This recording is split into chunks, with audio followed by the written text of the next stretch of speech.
I'd like to start by welcoming everyone on board and generally to ask all of us around the globe who are participating in this webinar to give a round of applause where they are seated to all the fish farmers, input producers, technical experts who have ensured that we had fish on our plates during this challenging year. It was not easy. At some point, movement was stopped, supplies could not reach various farms, but we all were still able to eat fish. And that's why I wanted all of us to just clap. And once again, good morning, good afternoon to everyone. Good morning, wherever you are around the world. And this particular webinar, organized by IDH and Aqua Spark, wants to ask one core question: how can we maximize impact and financial returns in aquaculture through outgrower programs? It is an outgrower program is a model we've been using as IDH in almost all our commodities, be it fish, be it cocoa, be it rice, all through Africa and beyond. And therefore, for us this afternoon, as we are starting this within the African continent, we want to be able to bring everybody on board so that they then get to understand how we actually do the outgrower program and our surety on that it can actually be able to give financial returns. Within this webinar, we have 5 panelists who shall lead the discussion. We have a businessman, Jerry, we have professionals who will explore the challenges and opportunities in advancing the farming hub and outgrower concept, its affordability, its accessibility, and possibility of aquaculture in Africa today. Our first presenter for the day, just to quickly introduce the panelists, is Wouter. Wouter is actually an expert. Is our service delivery model. We call him SDM manager at the FarmFit Business Support and Intelligence Center. He'll walk with you through what that is all about.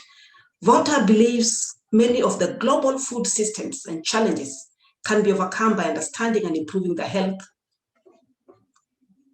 of the local ecosystems. Over and above that, I've stopped slightly. Over and above that, he's been involved in 40 SDMs. Throughout, he helps mapping companies and strategies. He's also been involved in designing the various strategies. He worked with us very closely in Mozambique and has been core in the development of the systems we've been having throughout Africa. And he's really been a support for us in various commodities beyond fish. And now we are bringing him also very closely on fish. After Wouter, we are also having our investment manager. Note that Wouter is a FarmFit Business Support and Intelligence, is in Business Support and Intelligence Center. We are bringing on board Loic, who is an investment manager, also in FarmFit. Loic has 14 years experience in banking, audit, and impact investing in France and in the Netherlands. As our investment manager at the IDH, he's responsible for the portfolio development of sustainable agricultural investments in Africa. He's worked in various organizations. He worked for one of the Dutch largest impact investors, and he believes that investing in agriculture is required to achieve sustainable food security, poverty eradication, job creation, and all that. And then after Loic, we are then going to bring in a businessman, who is Jerry. Jerry actually is the owner of Mvuvi, Chikol, that's the Pende Group. He's one of our partners at IDH. He's a founder and the CEO of this organization. Jerry oversees the investment into and development of the Mvuvi Group. He's an engineer with 20 years experience in aquaculture in Africa. Jerry worked for 15 years in Zimbabwe for lake harvest. And over and above that, he designed, built, and managed the feed plant and the EU certified processing plant. He was also in charge of the sales and logistics within Africa. Currently, he's the one who is founded Mvuvi, that's the Chikol fish farm. He's running it, both the growing of the fish and also the provision of inputs into this farm, and it's doing extremely well. With Jerry, we have Zerine. Zerine is working with Jerry to roll out the outgrower program for us. She is got a very strong focus on project design and implementation in relation to education, social cohesion, livelihoods, as well as high-level policy and advocacy strategies. We have brought her on board, not only because of her strong emphasis on policy, on advocacy, and working with grassroots, but also because of her strong gender sensitivity and intentional approach to core at all levels of the business and its impact projects. Zerine believes in and is a strong advocate for business and sustainable development projects, and as a means to provide equitable and viable solutions to many socioeconomic issues that affect our communities. Now, away from the business, we also recognize that we have a very important instrument which has come into Africa today, that is the Aqua Spark. So we therefore invited Joel from Aqua Spark, Joel Mugisa, as he's an investment manager at Aqua Spark. He has 15 years experience in investment, and he then is very closely linked and has worked very closely in not just investment management, but also investment banking, development finance in sub-Saharan Africa. And as we bring him on board in this webinar, we believe that he's going to work with us through the finance landscape, because he has worked for various venture capital and private equity funds, corporate finance firm, and quite a couple of other things. He has a passion for impact investing in the developing world, and most of the deals he has worked on have been in that area. And Joel, welcome into the group. And finally, those are our 5 panelists. We are very lucky today to have a very special person with us, Flavio Cousin, from Director of Partnerships, Aqua Spark. He's going to be a moderator, a co-moderator with me in this session. When I'm not talking, Flavio is going to talk with us in this webinar. Flavio has spent more than 2 decades working in responsible aquaculture globally for non-profit, intergovernmental, and for-profit organizations. Currently, as Aqua Spark's Director of Partnerships, he's responsible for driving the development and execution of a robust partner ecosystem that aligns all stakeholders behind a core vision, while supporting Aqua Spark's portfolio, network, and goals. And prior to this, I actually worked with Flavio at IDH. He was the Aquaculture Program Director at IDH, and we sure are missing him already. But where he's gone to, he's going to work with us very closely, not only at IDH level, but for me, what is of importance is that he's at the core of investments in Africa. And that is very, very important. And beyond that, there's also myself. I'm a program manager at IDH. Worked many years in Kenya fisheries, also linked with Uganda and Tanzania, worked with fish processors and exporters, made sure we had safe fish to eat.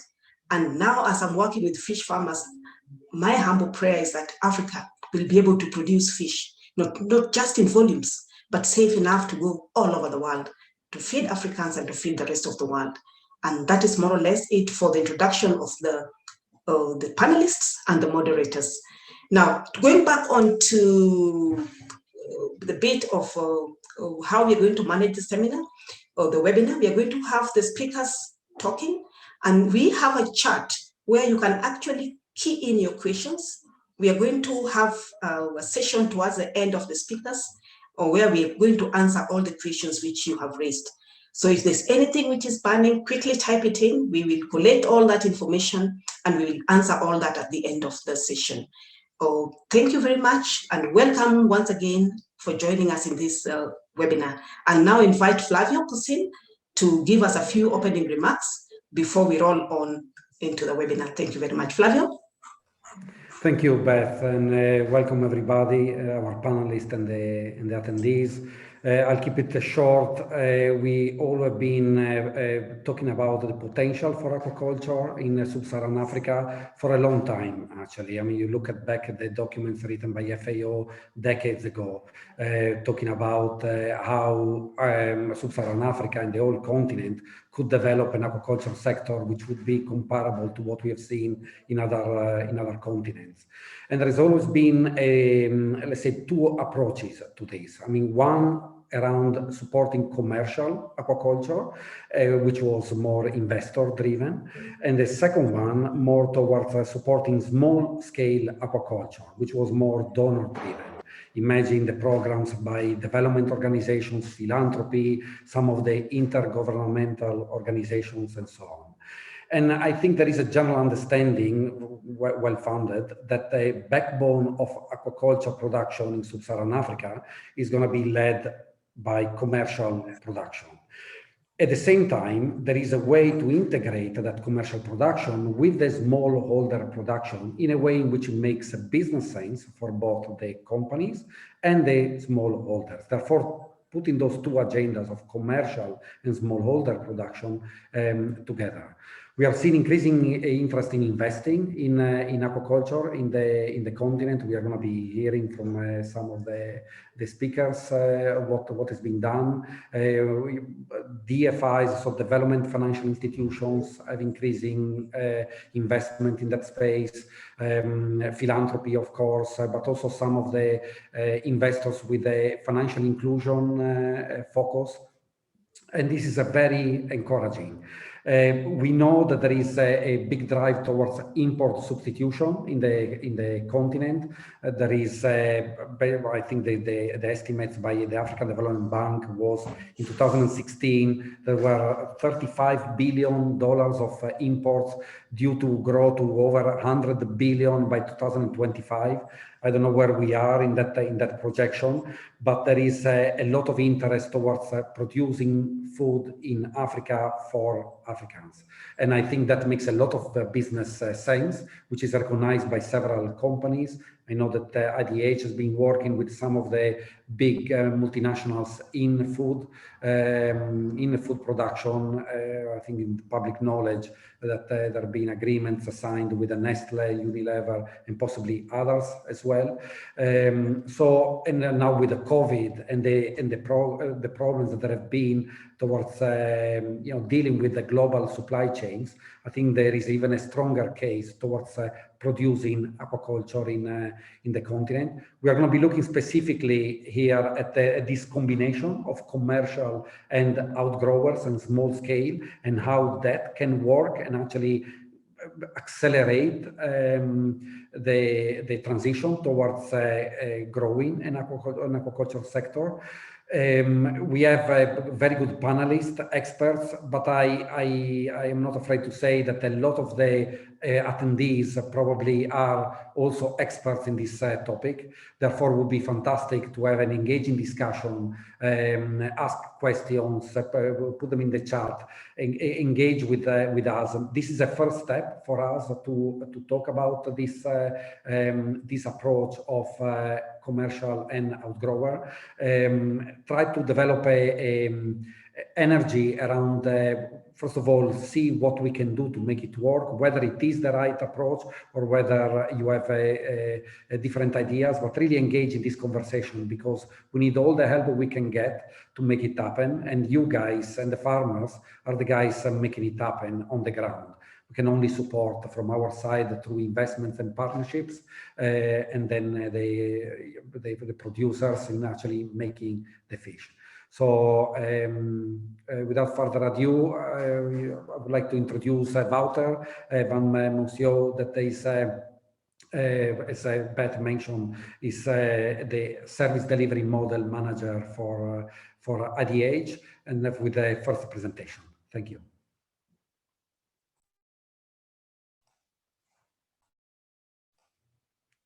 Wouter, you're muted. Yes. Yeah. Right. Thank you, Flavio.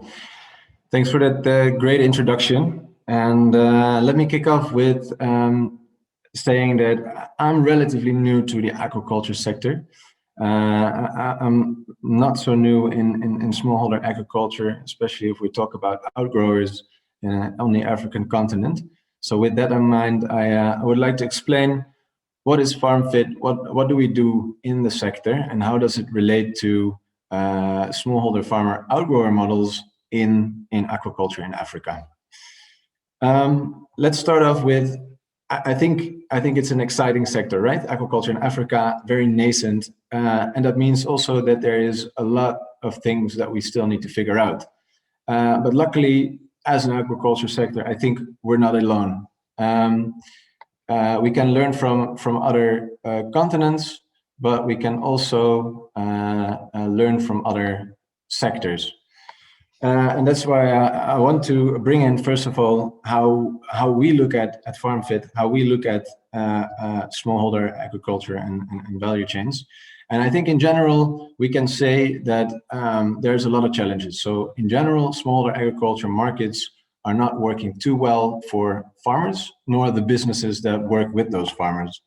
And what we see in these sectors that we work with is, first of all, that there's a lot of challenges around the farming itself, right? So there's a very low value realization from the small plots that people are working with. And that's due to many kind of reasons, like that there is, in many African regions, there's lack of access to good inputs and services, professional inputs and services, and affordable ones. There is indeed low value coming from a distributed network of farmers, so a high transportation cost.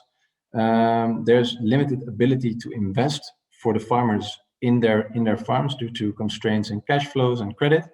There's limited tools and knowledge about really quality long-term farming, and also insufficient inclusivity. There is some challenges around providing the services to the farmers in order to get that value out of the value chain for many players in the value chain. And that has to do a lot about those low volumes and high cost distribution networks. There is limited access to finance. It's still very perceived a very high risk to invest in smallholder farmers. And I think to a large extent that is indeed the case. There is lack of structured insights into what works and what doesn't in providing services to farmers, improving their livelihoods, and at the same time making a commercial return from servicing those farmers and off-taking the products they produce. So there's also, if we take a step back, then indeed also in the entire off-taking and value chain, there is a poor value distribution throughout and inconsistency in quantity and quality. So this is across value chains in Africa, right? Ranging from coffee to cocoa to aquaculture to food commodities, where we see unreliable and unpredictable supply volumes, leading also to high transaction costs in the sourcing from small and fragmented farmers. There is still differing per value chain, limited traceability and sensitivity of reputation to the value chain activities. There is unreliable and unpredictable quality and safety of produce, and it's also often costly to adhere to compliance standards. And there's inadequate distribution of risks and value across the market actors, and it's difficult to share those risks if there's no partnerships being built. There's a lot of challenges around capital. Indeed, there's limited commercial lenders participating in the market.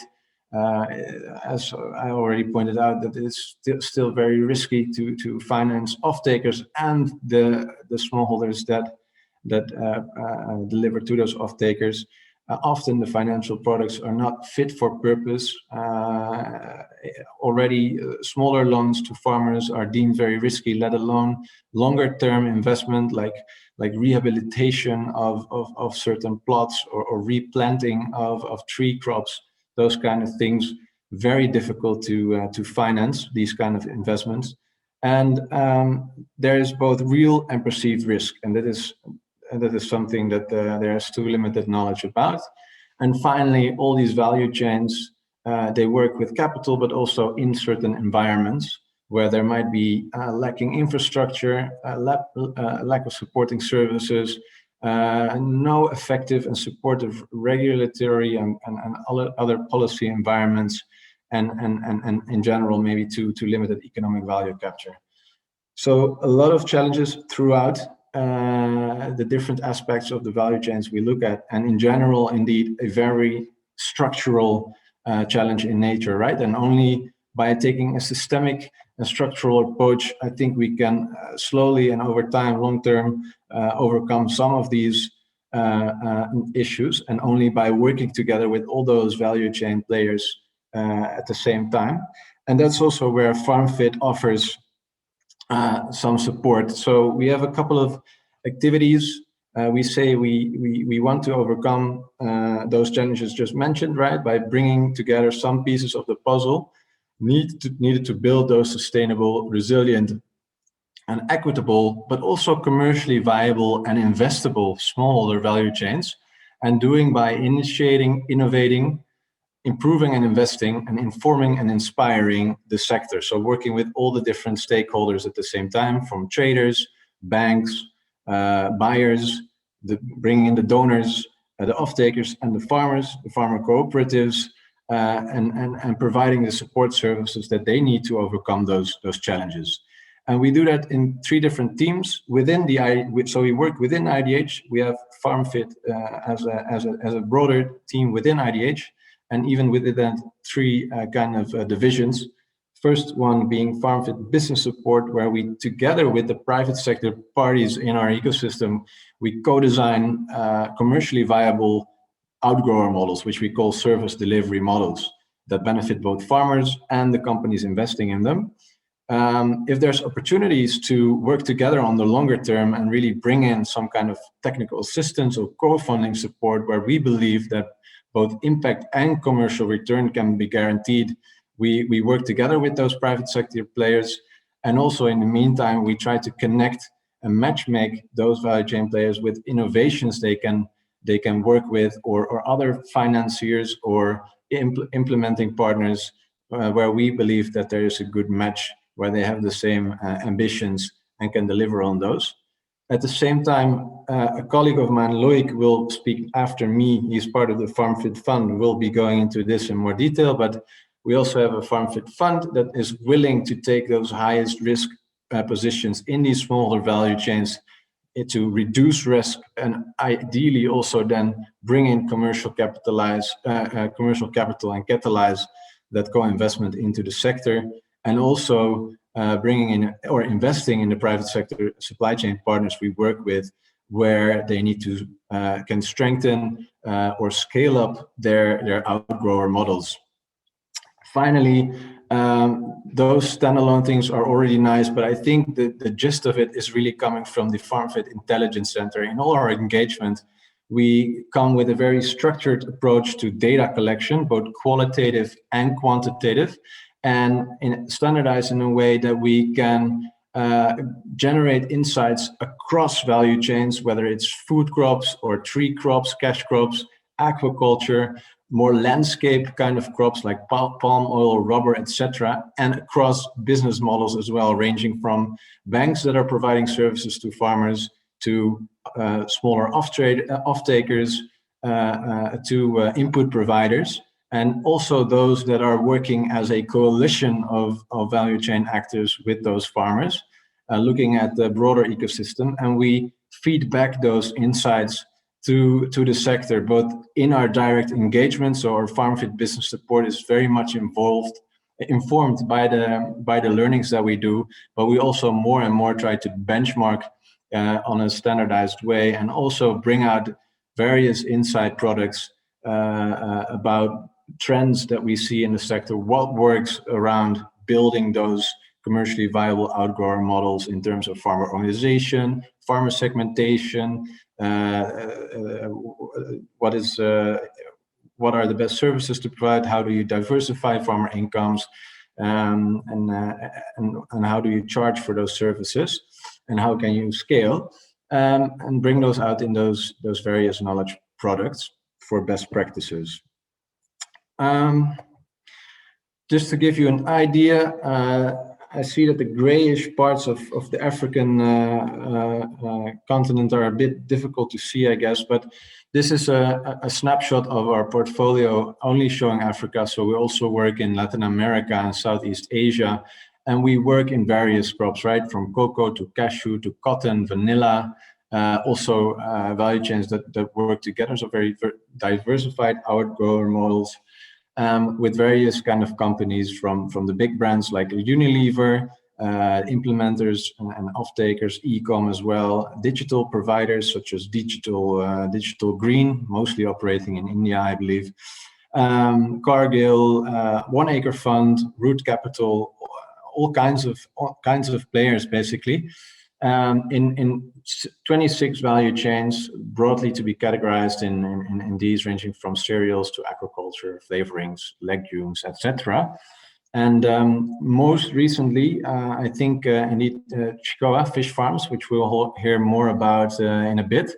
I've had the honor to also work with them and think through their outgrower model and how it links to their more commercial business.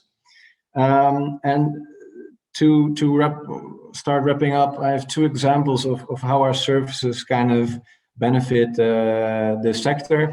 One assessment that we did with Olam a couple of years ago, and they were working sourcing from 30,000 smallholder farmers. Basically, they didn't really know how that engagement looked like, and they just bought the produce, and that's about it. So here in the before overview, you see that there's a lot of question marks on how that works, sourcing cashews in bulk.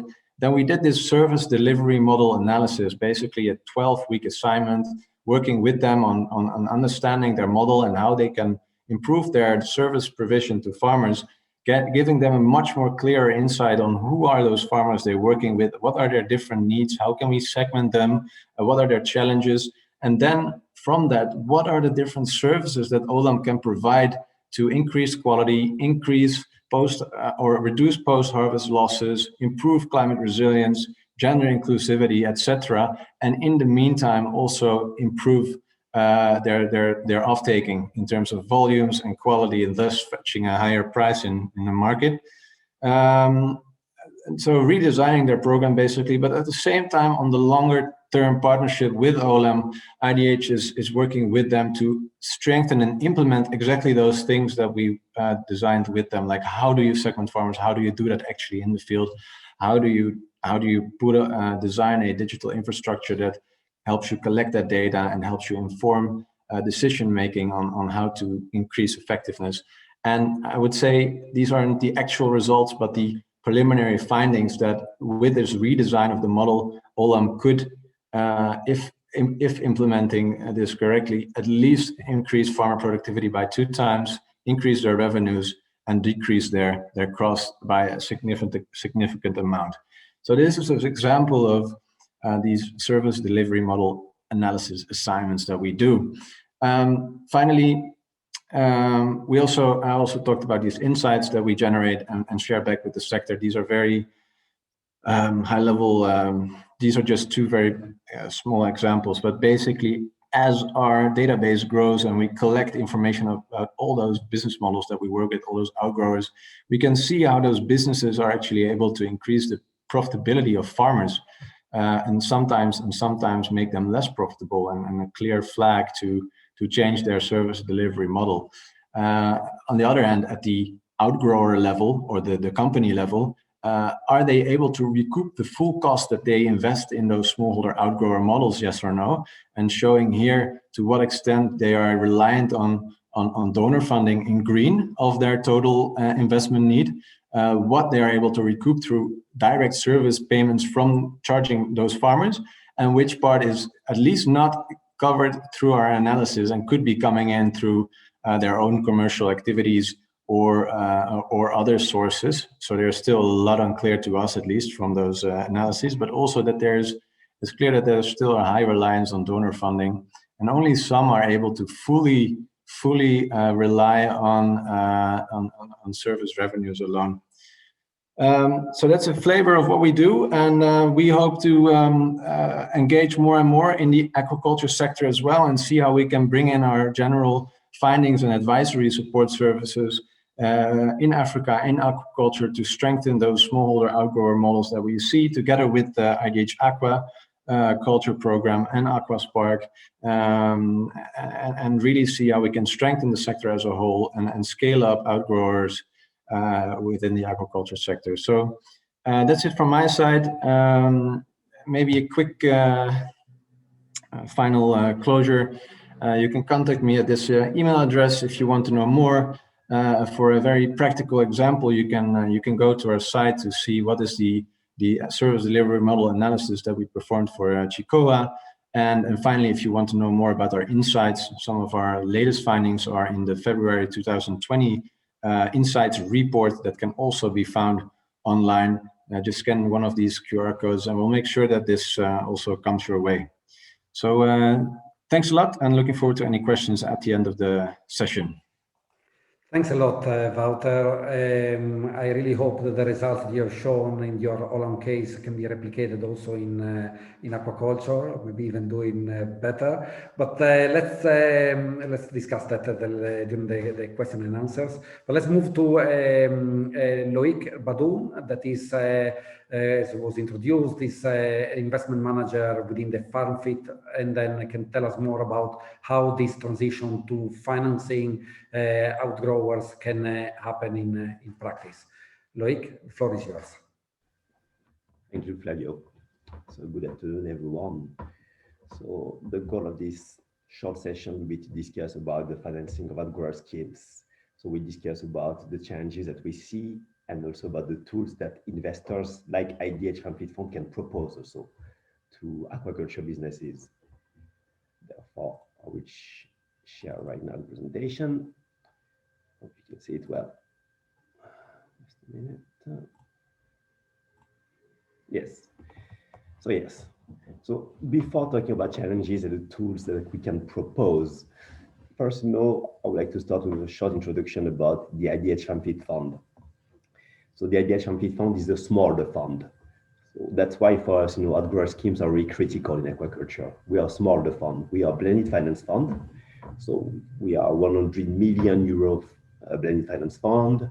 Some of our investors are private investors like Unilever, Mondelez, GD in the coffee. And we have also public investors like the Dutch government also. Rabobank is also one of our investors. So what's the specificity of a fund? So what we want to do, we want to catalyze investments in the agri-supply chain, including aquaculture. We want to catalyze investment, and how can we do that? We'll de-risk investments. So which means that when we invest, in aquaculture SMEs or in other kinds of SMEs, we'll take the highest risk positions in transactions. So which means, for example, we'll be able to provide for junior loans, for example, first loss guarantees, equity instruments. And we are also working with the USAID, and we'll be able also to provide specific facility which will de-risk investments from potential other investors. And by doing that, by de-risking investors, we'll be able to bring much more funding in the agri-supply chain, because our goal is really to show that smaller finance can be an asset class. We want to show that we can invest in the agri sector and make sure it leads to an income increase for smaller farmers. So at the end of the fund, our goal, of the IDH FarmFit Fund is to reach out to 3 million smaller farmers and make sure it leads to an increase by 50% of the income. So in terms of types of investments, so we are able to invest in SMEs, agri SMEs, including aquaculture, financial institutions, but also supply chain partners in the agri supply chain. We'll invest in the DACH countries, so the OECD list. So we are operating in investing in Africa, Latin America, and Asia.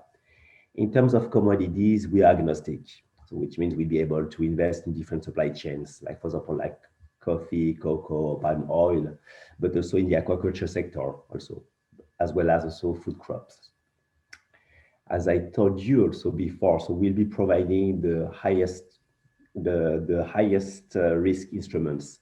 So which means we'll be providing junior loans, guarantees, equity instruments, mezzanine finance. We can invest up to 10 million euros. And regarding the use of proceeds, it could be related to, for example, to CapEx, for example, for the agri SMEs, to working capital, input financing. It could be also long-term financing also, for example, for agroforestry programs, for example, renovation, rehabilitation. So it was a short summary of the specificity of the IDH FarmFit Fund. And for us, aquaculture is really a strategic sector, because we see that we can really have a significant impact in terms of outreach to smaller farmers. And what we see also, if we look at specifically Africa, we see that the outgrower schemes are really at a very early stage. We see they're still underdeveloped because of many reasons. There are many challenges. So, for example, we know that implementing the outgrower scheme, leads to usually to a significant amount of investment. And there are also some challenges which are specific to outgrower schemes in the aquaculture sector. So some of them are related to, for example, farming systems, because it means that when we implement an outgrower scheme, we need to make sure that we have a strong farming system in place, or make sure that these farming systems are diversified also. But what we want to implement an outgrower scheme also, there are plenty of services to implement. So we need to have, the SMEs need to have a holistic service offering, like, for example, providing input for smaller farmers, providing fingerlings, feed, for example, but also providing loans also to the smaller farmers. So there are lots of services which are included, which makes actually the implementation more complex. On top of that, also there's also governance to put into place, a process to implement. For example, financing schemes can, for example, the aquaculture SMEs, for example, provide loans to smaller farmers so that smaller farmers can buy cages, for example. And there are other challenges, like, for example, farmer engagement. So training is critical also for the SME, which means also training means also having some financing for that.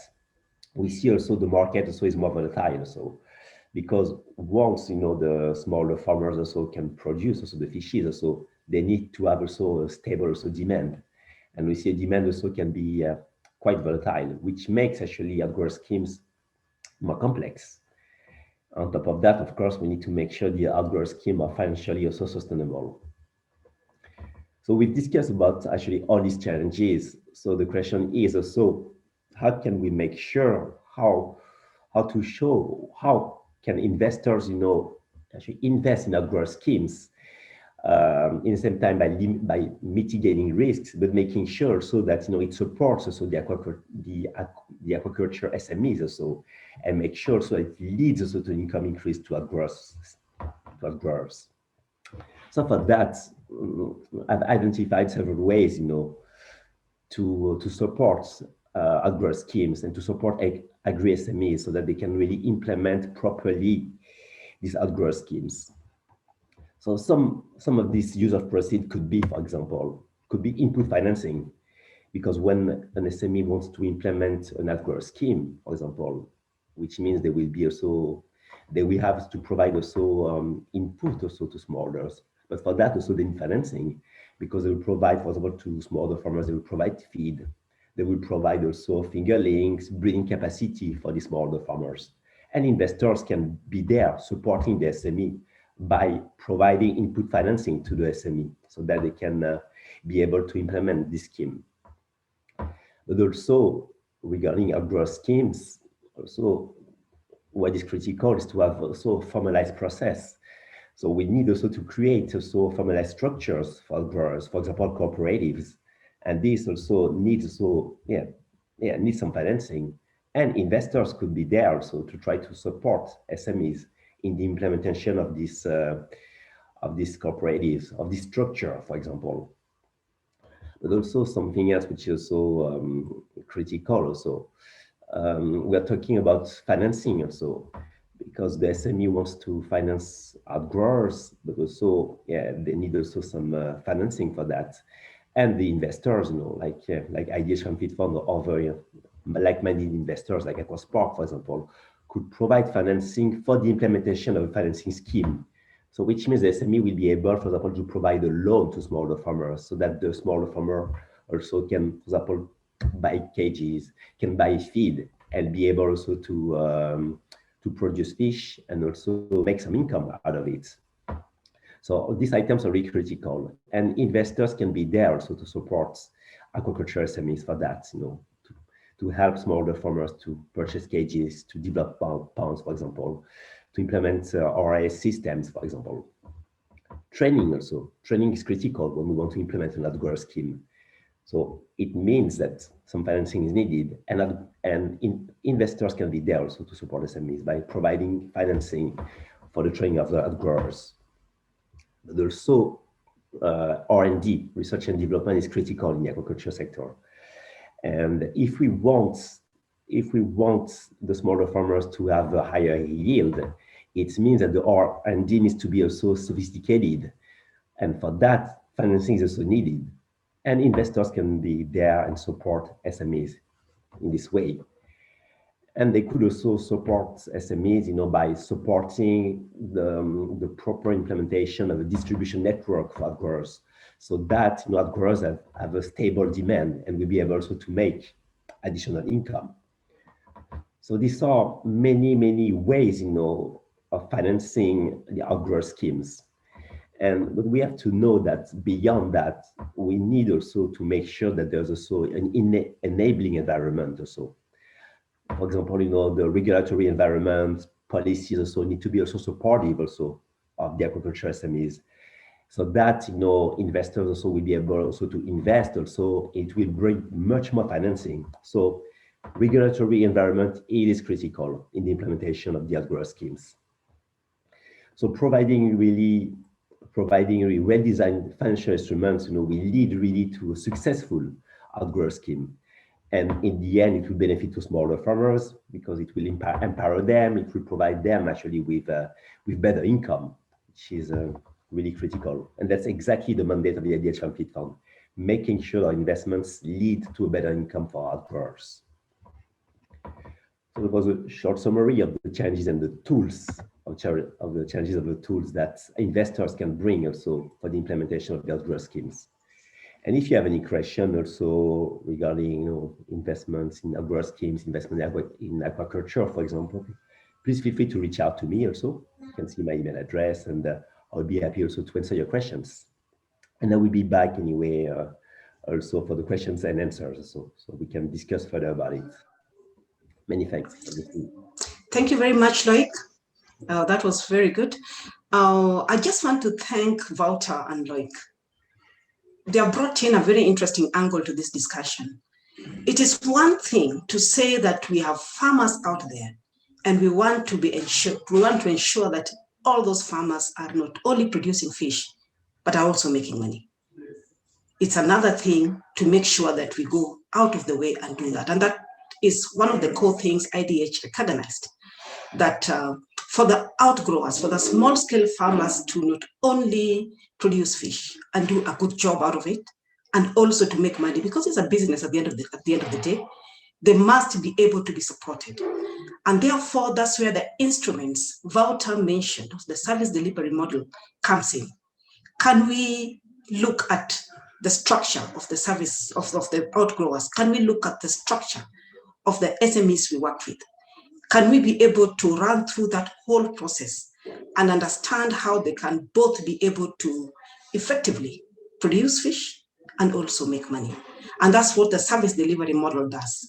It actually literally cuts through the farm from the time process growing of that fish starts, looking at the input, looking at all the money you're putting into that farm, and then gives you a report to tell you if you are able to do this, then you can be able to profitably run your farm. And after that has been done, we then bring in Loic on board. And Loic then works with us through what are the financial instruments on the ground IDH can be able to give, or depending on how the SDM happened. Can it be a grant? Can we get a loan and have it de-risked? So those are the instruments Loic was mentioning, the financial instruments we have through which we can then use to support the SMEs who then can strengthen the outgrowers. And that can be through the whole value chain. It can be people who are taking the product. It can be from the vertically integrated farms. It can be from the input providers that people will feed and seed and all that. Now that we've looked at what IDH does in terms of the service delivery models, in terms of the investments, which they can be able to bring on the farm, I would like to bring one of the farmers we work with today, who we have partnered with very closely, almost for the last 3 years, to walk with us through what he has done in his farm, but also how he is rolling out the Outgrower program. Jerry, could you kindly walk with us through this process?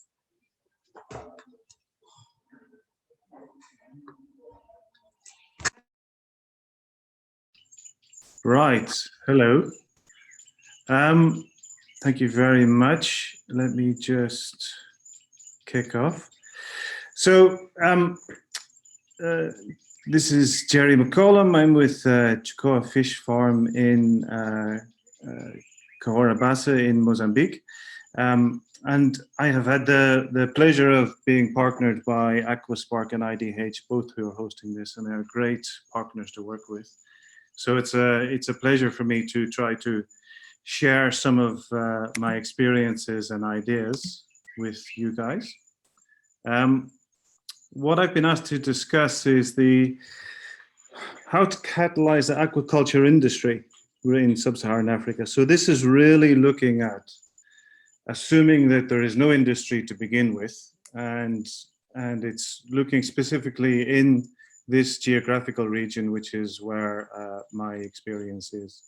So I'm going to give you a little bit of a brief overview of that, and then I'll hand over to Zareen, who is specifically looking at the Outgrower program, which we are developing.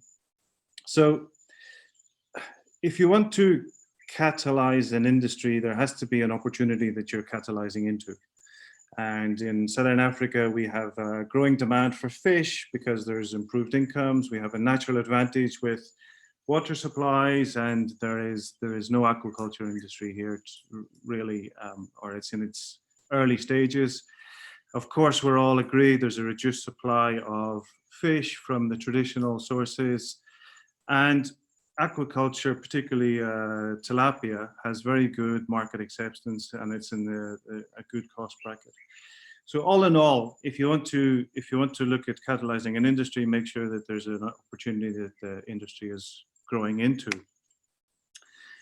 And us at Chikoa, we are really looking at, we are a vertically integrated business, so all the way from the sourcing of raw materials through the feed supply, right the way through the hatchery, the on-growing into the distribution chain and to retail. And I'm working with myself, Damien Legros, and Jason Coomer, all who have lots of experience working in this area. And the thing is that, you know, we are starting off in a country where there is no industry, so we are continuously growing. And one of the things which we think that it is sensible and makes commercial sense to be developing an industry rather than to be just developing a company. So we are looking to have an inclusive growth in our business and to get other people involved in this. And if you look at the different elements that you need to build an industry, you need a core farm. So you need somewhere that is able to be the basis for the center of excellence and have all the knowledge. You need to have an environment, obviously, in the country that can accept fish farming. You need to have government support, and you need to have there needs to be a cultural acceptance of farming and fish farming. And if we look at some of these in a bit more detail, so you start an industry by starting a business and it has to be vertically integrated. You need to import the experience of working into the country. That is in itself a technical transfer, and you start to then disseminate that knowledge throughout the country. People can come and look at you. They can have their eyes open to the opportunity that they didn't even really understand that fish could be farmed. It's the basis for when we get other people, all outgrowers and other small farmers involved. We are the fingerling supply, we are the feed supply, we are the equipment supplier, we are the training center. So everything can focus around us. We are a vertically integrated business, but then we expand horizontally by these outgrower schemes and by these small-scale farmer schemes. Mozambique like lots of Southern Africa and even in Eastern Africa, we have the right environment. So we have the right water quality, we have the water supply, it's not overutilized, it's not polluted. Arable crops are grown here with which we're able to manufacture the feed. There is no real disease problems in this part of the world. Zoning is very important, that we have different stakeholders with different water demands, and that is being largely well managed, particularly in Mozambique. And we have the heat units needed to grow the fish. We have an environment, a legislative environment that the government says, okay, we really want this fish farming. We don't really know what it is, but we really like it. It's a new industry. The Ministry of Fisheries is tasked with developing this industry. There is the government needs this to happen. They've got a protein shortage. They're importing foods. They are using the foreign currency to pay for it. Increasingly, for a new industry like this and first crop farmers as well, there is a need for like some injection of funding, and donor funds are available for that, and increasingly so in Mozambique. And of course, the government is very well aware that there is a reduced amount of fish coming from its traditional sources. And there is generally a culture in Mozambique. So there are arable farmers, they are small-scale farmers, they are subsistence, they like fish, they don't mind diversifying their farming techniques, they are open to new ideas. And again, there is stability in terms of they have ownership of their farms. So all in all, to summarize, if you want to catalyze an entire industry, start with a core farm, get it established, get farming going, start the demonstration to other people on how they can farm, get training facilities, get training of trainers in. That gives you an opportunity to roll out. And that is our model for building an industry in Mozambique. What I'd like to do is hand over to Zareen, who's going to talk in more specifics about our outgrower scheme and some of the more specific initiatives that we have involved in that. Okay, thanks, Jerry. I can't share my screen. Hang on a second. Can I share it yet? Yeah, that's fine. Okay. Right.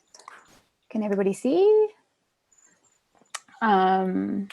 So basically, one of the main incentives to developing outgrowers, there's a bit of repetition here from Loic's presentation, but I'll go through it quite quickly. It's obviously to diversify and de-risk the industry, which benefits not only us as a commercial producer, but also the small scale farmers or any other producers within the sector.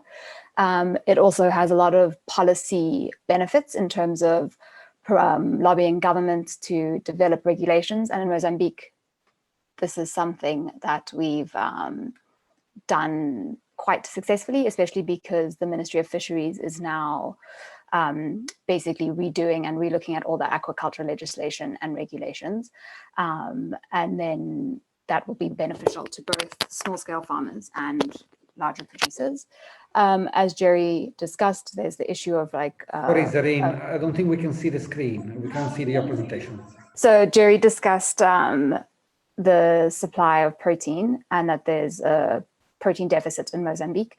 And what we're hoping the small-scale farmers will also be able to do is supply into the lower income markets that are not necessarily the markets that Chikoa supplies into, and that there's enough room for everybody to access all those different markets.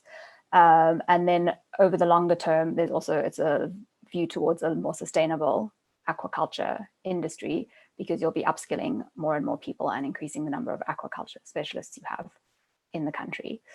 So Jerry discussed us as a core farm, or we call it, or an anchor farm. And that is, again, touching on what Loic also discussed. We have the technical assistance, you have the high quality inputs such as fry, fingerlings, feed supply. We offer the trainings, both on-site and off-site, developing key partnerships both with stakeholders inside the country, such as the Ministry of Fisheries, other farmers, other commercial producers or up-and-coming commercial producers, and then also outside with partners like IDH or Aqua Spark. And then an important approach that we're taking is to really also focus on the sales and distribution networks, because if you can't get people to get the fish to markets, like you basically drop the ball and you won't be able to like complete that circle of bringing and supporting economies and bringing like increasing livelihoods again for people. We did do the service delivery model earlier this year, and that was really instrumental in helping us think through how to even design the outgrower model, because in Mozambique, there is nobody that's doing an aquaculture outgrower model yet. There was one farm that was doing a very small one with 12 farmers a year, and it was stopped this year because of Corona completely. So it's the scope or the size that we would like to do, no one's really doing it. And so it was really useful to have the SDN team come and help us think through a lot. And we had to change a lot of our baseline assumptions as we were doing that process. So I think that was really important for us around designing it and thinking through those questions, especially around the benefit for us as a business and then the benefit for the farmers as well. Change. Then a few highlights of the approach. We're taking a gender intentional approach, which is quite difficult in Mozambique because gender disparity across all sort of socioeconomic levels is quite severe. A lot of women are illiterate as well and are not within the workforce, either informally or formally, but we're attempting to address that. We have very strong partnerships with the Ministry of Fisheries at provincial and national levels, and with training institutions that offer aquaculture or almost aquaculture programs. And then we are keen to support the ministry on training extension workers or agri-tech workers and training of trainers. And then to address some of those challenges such as literacy and just that people are located in quite remote rural areas. So it's not necessarily expedient to be delivering training manuals. We're working through community radio and other ways to try and get around some of those challenges. The biggest challenge that small-scale farmers or outgrowers will face in Mozambique is access to financial services. There's basically, it's very difficult to access financial services even as a commercial producer. Interest rates are really high in Mozambique and make it quite difficult. And some of the experience that I had, or some of the conversations I had had with people who had tried to go on their own as small-scale farmers, basically they ended up being in so much debt they had to give it up. So that's a huge challenge. And also the startup costs to aquaculture are quite considerable. Again, the literacy is an issue. And then the areas where we would mainly want to focus and where we are situated are very rural and remote areas. And there you have high food insecurity and job insecurity as well. And some of the lessons that Jerry and Damien have learned from other contexts where they've rolled these projects out is that it's quite difficult to also get your outgrowers to, especially for fish, to not eat or consume or sell very early their first produce or their first harvest, simply because, I mean, when you're hungry, you're hungry. So I feel it's also, you know, people are faced with very real challenges. At the moment, we've already rolled out introductory trainings to aquaculture to basically give a basic overview of it and gauge interest and also people's ability to be able to, that we think they'll be able to become farmers, to about 201 people. And we were only able to start doing that in October because of all the COVID restrictions around gathering people together in Mozambique. We're also mapping existing small-scale pond farmers because they probably would be like a low-hanging fruit in terms of getting them on track faster than all the other people who we have to start from absolute scratch with. We're also working closely to develop a partnership with the Ministry of Fisheries because they have received a $43 million grant from IFAD to develop small-scale aquaculture in Mozambique over the next 10 years. And so it's a priority project for the fisheries and for the government. And we're working to supply inputs to the Ministry of Fisheries, such as 140,000 fingerlings, and working with them on selection criteria and regulations around how are you going to license small-scale farmers in the different areas and all those sorts of legislative moving pieces that you need. And then whoever's in control, can you go to the last?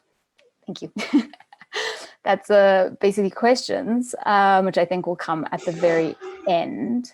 And then again, on the last side, there's Jerry's email is available there and our website if anybody wants to know more. And I'm sure we can have conversation in the Q&A. Thank you, Zareen. Thank you very much for the presentation. Zareen has actually walked with us through what happens in a farm.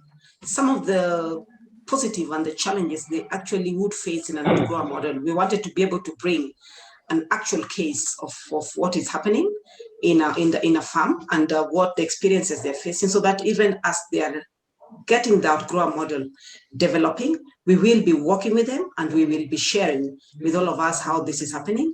But not to lose hope, because even within the various African countries we are working in as IDH, Kenya, Nigeria, we will be rolling this out, the outgrower program, and that already will be happening. Right now, we are even having a feed outgrower program happening in Kenya, and it's already working very well. We've looked at the instruments of Wouter and Loic. We've brought in a farmer on exactly how some of those instruments are currently benefiting them. What is also core, which Africans and African farmers and African investors in aquaculture need to know, is that now Aqua Spark actually is already having an initiative to invest within the African aquaculture. And that's great. And that's why we are having Joel on board, who will then work with us through some of the instruments Aqua Spark is bringing into Africa. Joel, karibu. Asante. Thank you very much, Beth, for that. I'll start sharing my screen.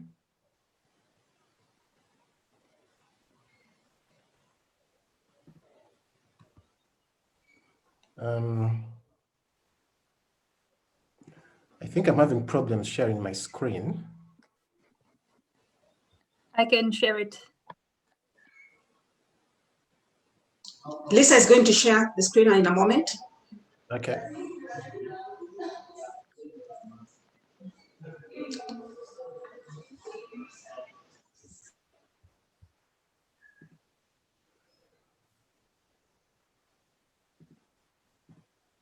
Okay, thank you very much. Right, so I'm going to speak about the investment initiative that Aqua Spark has for investing in aquaculture in Africa. But first of all, who is Aqua Spark? So Aqua Spark is a global impact fund that specializes in the investment of aquaculture businesses around the world. The fund was set up in 2014, and currently we've got about 20 companies on the portfolio, and these range across the entire value chain. Next slide, please. So presently we are in the process of raising a US $50 million fund, and this is going to be a sub-fund of the main global fund, and it's going to be focused specifically on Africa. So why do we want to do this? So basically we want to embrace the opportunity in Africa to build on the thriving and sustainable aquaculture that we see in sub-Saharan Africa. And the end product of this is to create jobs, contribute to food security, and also relieve pressure on the natural resources. And how do we think we are going to go about this? So first of all, is to invest in aquaculture and all the associated enterprises across the value chain. Our main focus is going to be on our production and also basically identifying gaps in the supply chain. And then we shall be diversifying our investments across the geographies, again, as I said earlier, across value chains. And the fund will also be able to provide the necessary technical assistance to the investee companies. And lastly, because Aqua Spark is already a global fund, so we shall be bringing on board the expertise of the bigger Aqua Spark community and the portfolio companies. Next, please. Yeah, so I want to talk about the investment criteria and basically, speak about what species and value chains that we shall be investing in. So in regards to species, we shall mainly be looking at tilapia, which is obviously dominant in Eastern and Southern Africa. And then we shall also be looking at catfish, which again is dominant in Western Africa. And then moving on to the value chains. So as I said earlier, we shall be investing across the entire value chain. So for starters in feed, so we'll be looking at investing in milling producers of aquafeed. And we would also be looking to investing in ingredient producers. So for example, black soda flies. And then moving on to the farming platforms, we would be investing in hatcheries. I gave an example there, if applicable. So for example, if there's a potential partnership with maybe genetic programs for the African species, would be investing in grow-out cages and also processing plants. And then moving on to marketing and distribution, we would be investing in, for example, cold chain storage. And also most of you should have heard of Aquatech. So we would be investing in any Aquatech initiative, again, across the entire value chain. So the species that, would be a no-go area for us would be those that have an FCR, which is higher than 2.5. And then we shall also not be investing in commodity trading. And also just to add on that, the ticket size would be from US dollars, 250,000 up to 5 million. And then the stages would be both greenfield and brownfield. Next slide, please. Yeah, so regarding the geographies, which countries are we looking at? So we've already mapped up proactive markets, starting off with Eastern Africa, Kenya, Uganda, Rwanda, Tanzania, and Ethiopia. And then Western Africa, Ghana, Nigeria, and Senegal. And Southern Africa, South Africa, Zambia, Mozambique, Lesotho, Madagascar. This doesn't mean that we shall not be investing in other countries in these regions, but basically these are the proactive ones that we shall be looking at initially. And then we also have opportunistic markets, and these are the other sub-Saharan countries. So for example, Malawi, Angola, Cameroon, the DRC, and the others. And then finally, in the third phase is Northern Africa. I mean, as you might be aware, aquaculture is quite advanced in the north of Africa, but still, I mean, if a good opportunity comes out of Morocco, Egypt, and Tunisia, we shall be open to look at that. Next slide, please. Yeah, so I wanted to put here a case study, which is on Chikoa farm based in Mozambique. I mean, Jerry and the others have already, talked about Chikoa, but in 2015, Aqua Spark, the main global fund, invested in Chikoa, which was a totally greenfield project. And the target here, of Chikoa is to move up to 20,000 metric tons. And the most, innovative part is they want to achieve that target together with outgrower farmers. So this is the kind of farming platform that Aqua Spark looks to invest in, an integrated farm that is using outgrowers to, basically achieve its targets of producing more aquaculture products in the region. And the rest is just, a history and notes on Chikoa, which I think have already been discussed by Jerry and his team. Yeah, so basically to round it off is that Aqua Spark Africa is setting up a $50 million fund, which should be closed out by Q2 next year. And the focus will be on investing in aquaculture projects across sub-Saharan Africa, in the ticket sizes, geographies, and value chains that I've discussed earlier. Thank you very much.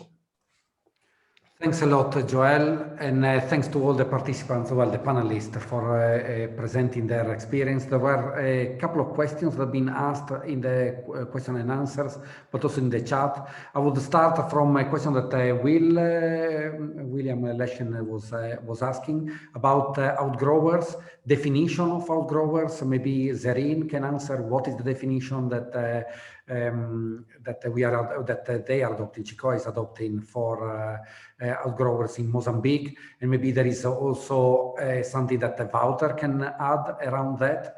And then there was also what have we learned around of the experiences on outgrowers in the continent. I wonder if this can also be answered by several people in the panel, actually, whether it's Zerine, Jerry, or Beth. That would be fantastic. So let's start from Zerine, maybe. Okay, thanks. Hi, thanks for the question. It's actually something that we've had a very lively debate about over the last couple of months, both internally within Chikoa and also with IDH and Aqua Spark and other investors and partners. And you'll have noticed that I used outgrowers and small scale farmers because we're quite wary of the outgrower model in that pure sense, which is like they only produce and you as the main farm buy back everything. And because to us that does not create a sustainable industry, because if anything is to happen to Chikoa Fish Farm, then all the small scale farmers will also, all the outgrowers would collapse, because who is their buyer going to be? And so we are happy to have a sort of like a phased approach, whereas for the first couple of harvests or production cycle, depending also on how it goes, it would be, we guarantee that we will buy back a certain amount of their fish, their produce, obviously also based on conditions such as they've used best quality, best practices, and that we've been able to monitor and bring them on that growth quite closely.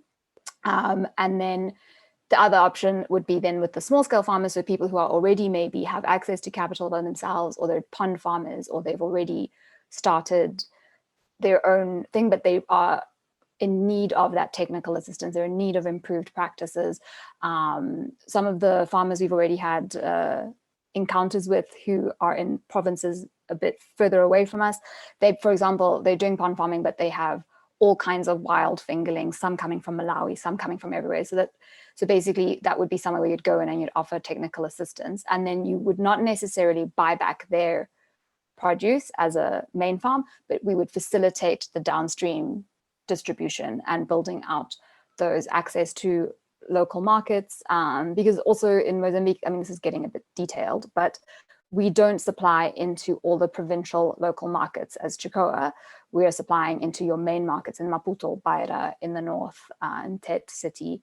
And so you have all of these local provincial markets which don't have protein, basically. And so for us, we see that as if we can capacitate and capitalize on local efficiencies that already exist. For example, fresh produce comes from the north of Mozambique and the trucks are going back empty, but there's no protein in those areas. So you could maybe say to small scale farmers, there's a local efficiency you can capitalize on and send fish back in there, or setting up small retail outlets. So we're basically looking at, we don't have one single approach. It's basically going to be quite context specific and based on what are we seeing in the areas where, so what's happening where we are on Kohorabasa around us with those outgrowers we would work with, or small scale farmers, and then what happens further afield. And then also based on how we're also supporting what the government's program is and that whole small scale development 10-year plan that they have. So I think it's also about us being quite flexible and figuring out what works for everybody, basically. I don't know if that answers specifically your question. Yeah, it does on the outgrower, but also I think on the reasoning why outgrowers. I mean, I'm not sure if you want to add anything on that, why taking an approach of outgrowers. I mean, partially is this market access as well.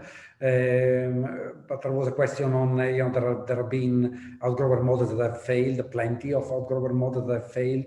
Why do you think this approach would succeed, and why not doing it yourself without the outgrowers? Just pushing a little bit here. I think I'm going to let Jerry jump in and answer that one, since he has more of the experience on that. Fantastic.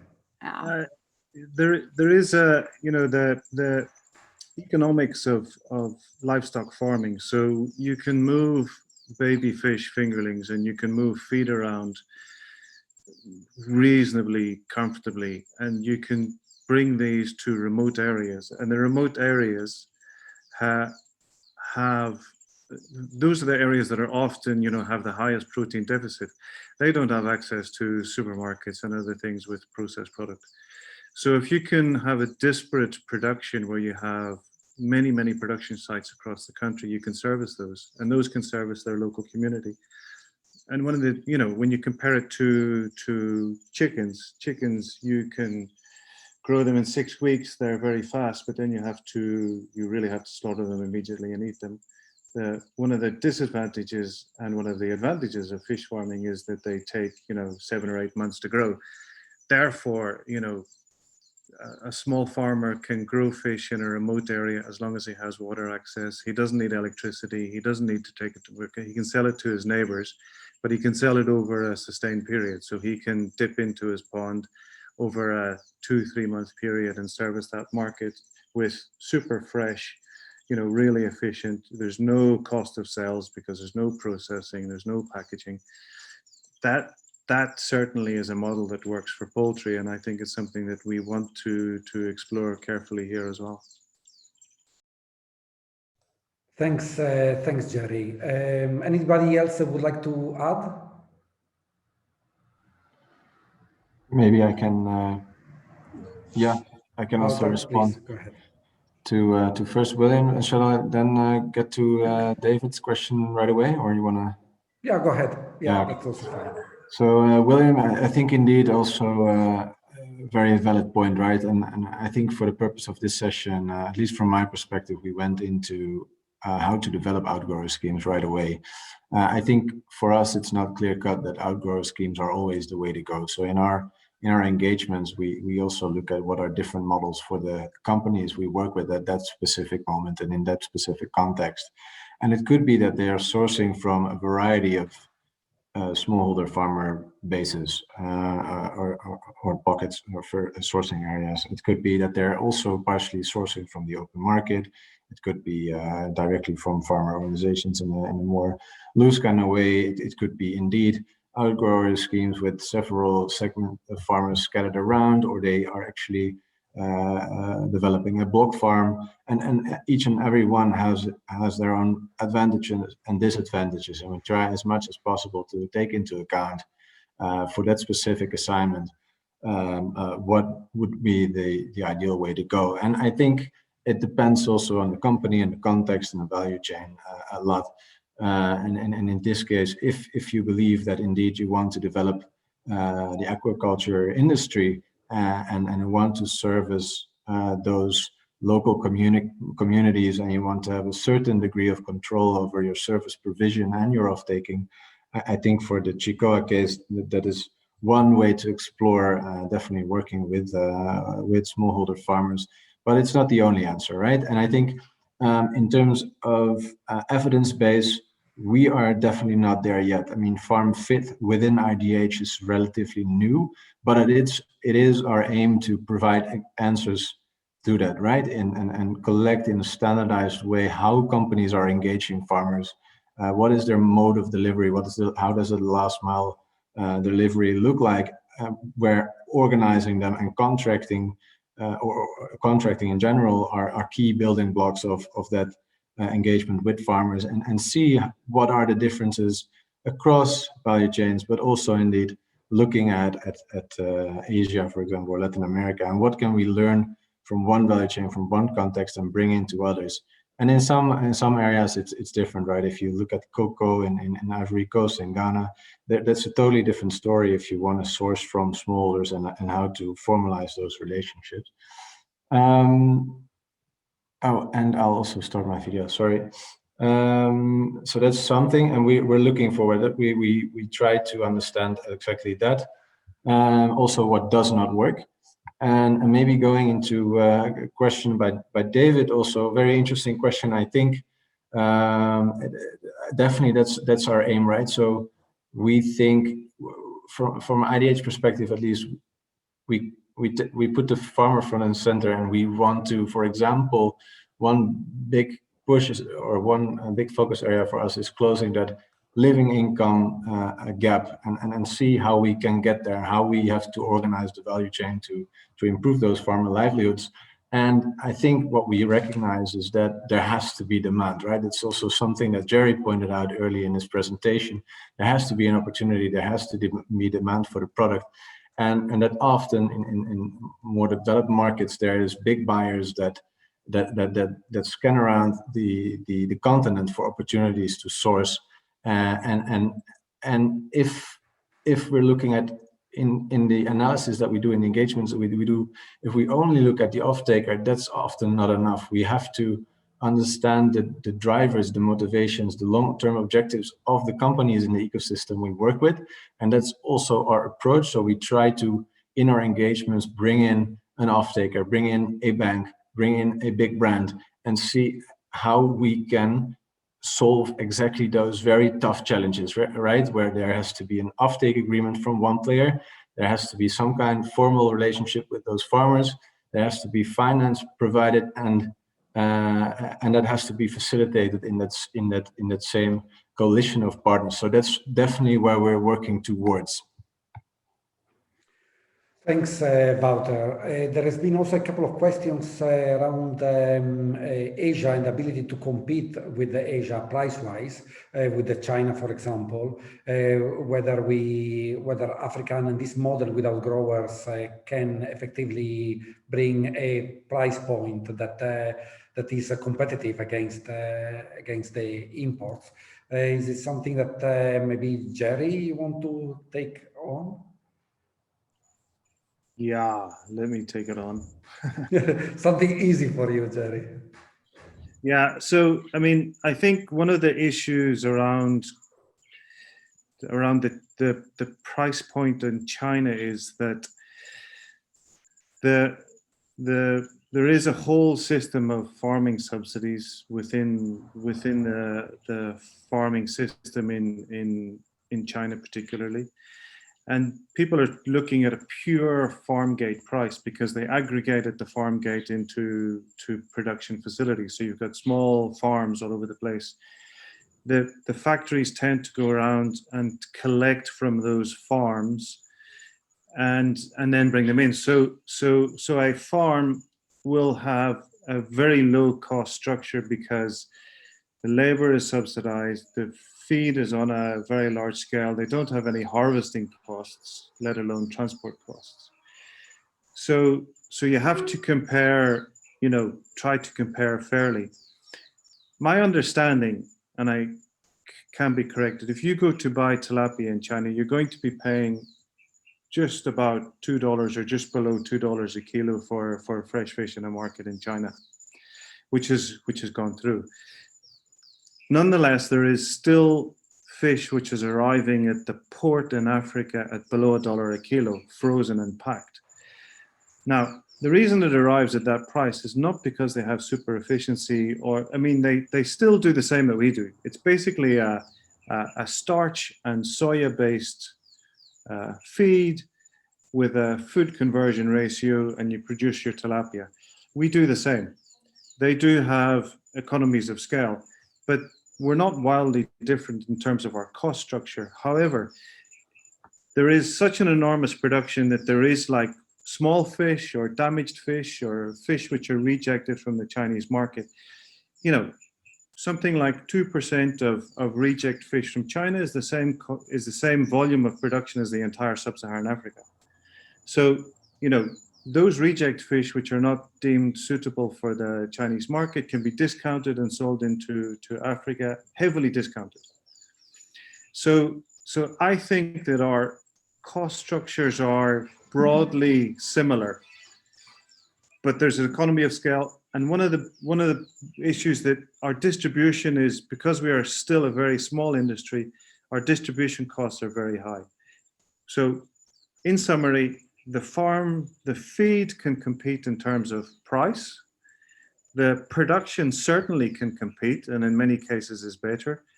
But there are upstream and downstream costs, which we are still burdened with as an industry, and they have much more efficiency on. I don't know if that fairly answers the question, or if anyone can contradict me on that. No, I fully agree actually on this. I wonder if somebody should start checking the quality of the fish coming in.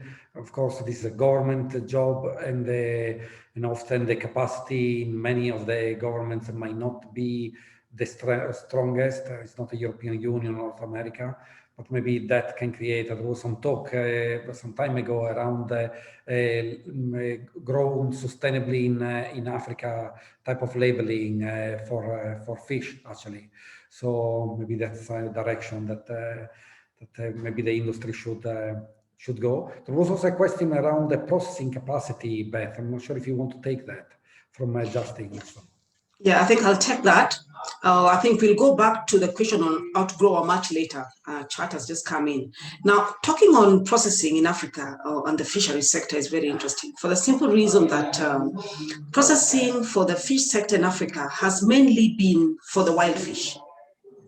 And it's been ruthless because then it meant that you have a factory and the factory does exactly what Jerry is doing, vertically integrated.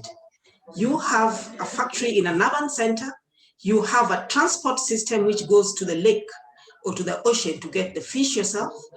You must be able to have an ice processing and ice making capacity to be able to fill these trucks with to go around looking for the fish. You must be able to take this fish through a distribution channel yourself to the various ports when you're exporting it. So when you look at the value chain for the fisheries sector in Africa, exactly what Jerry is going through, for anybody who has a fish factory, that's exactly what they've been doing. Now then we are moving into aquaculture today. Moving into aquaculture sector today, we are moving into a sector where anybody who was processing fish in terms of collecting that fish, in terms of getting that fish, in terms of taking it to the market, in terms of selling it, was all the headache of the owner of the business. Now we are transferring all this to the farm level. And we have got a small farmer out there. All he wants is to be able to produce his fish and take to the market. He does not have any ice infrastructure on the ground.